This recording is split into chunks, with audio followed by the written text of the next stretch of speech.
Hello! Thanks for joining us for StoryTime this week. If you have a copy of the It's All About Jesus Bible Storybook, go ahead and grab it so that you can follow along. And if you don't have the copy, that's okay. Just sit back and enjoy the story. Hello, I am Nicole, and I'm going to be reading the story of Noah and the Ark based on Genesis 6, verse 5 through chapter 9, verse 17. And I'll let y'all look at the picture first so you can have a picture of what's going to happen. One day, God looked at all the people on the earth and saw that they were choosing to sin.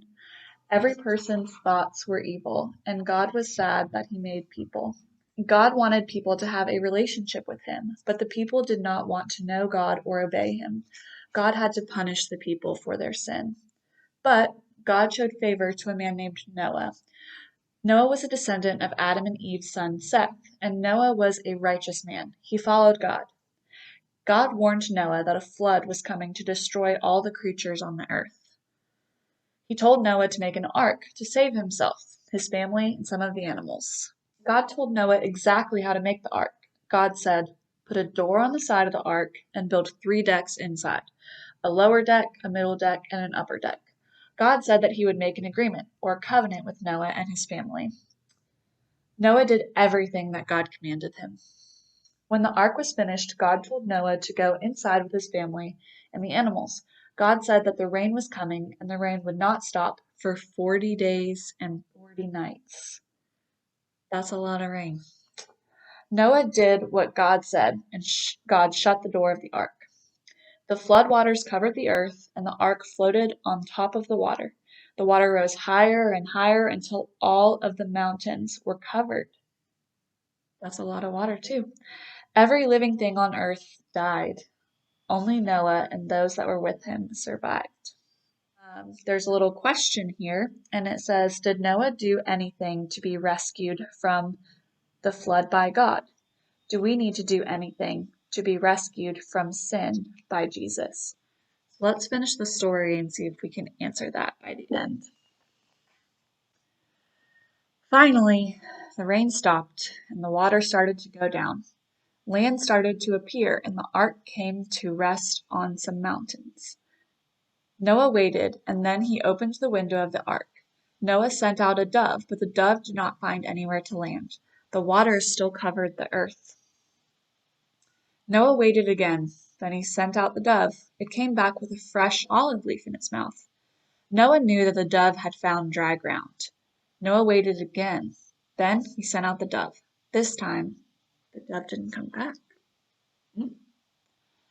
When the ground was dry, God told Noah to bring all the people and animals out of the ark. So Noah did. Then Noah built an altar and gave an offering to the Lord. God was pleased with Noah's offering, and He promised Noah that He would never completely flood the earth again. God told Noah and his family to spread out over the earth and fill it with people. God gave Noah a special sign of the covenant He made with him. God placed a rainbow in the sky so that every time Noah and his family saw the rainbow, they would know God remembered the promise He made with all living creatures on earth. And then there's one more picture on here where they're all looking at the rainbow. So there's another little bubble here that says Christ connection. It says, God rescued Noah and his family from the flood. Only they lived. The story of Noah points ahead to a greater rescue. God's Son Jesus, the only perfectly righteous one, came to take the punishment for our sin. By trusting in Him, we are saved from the punishment our sin deserves. Jesus died so that we can live.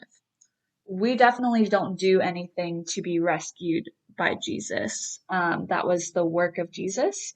And because He did that, we can choose to follow Him. And just like Noah's family, whenever they saw the rainbow, they could remember what God had promised them. When we think about the cross, we can remember what Jesus did for us, and we can choose to walk with Him. So boys and girls, if you want to do a craft to go with today's story to help you remember the story a little better, then please check out our guide for kids at sojournheights.org. I hope to see you next time. Bye!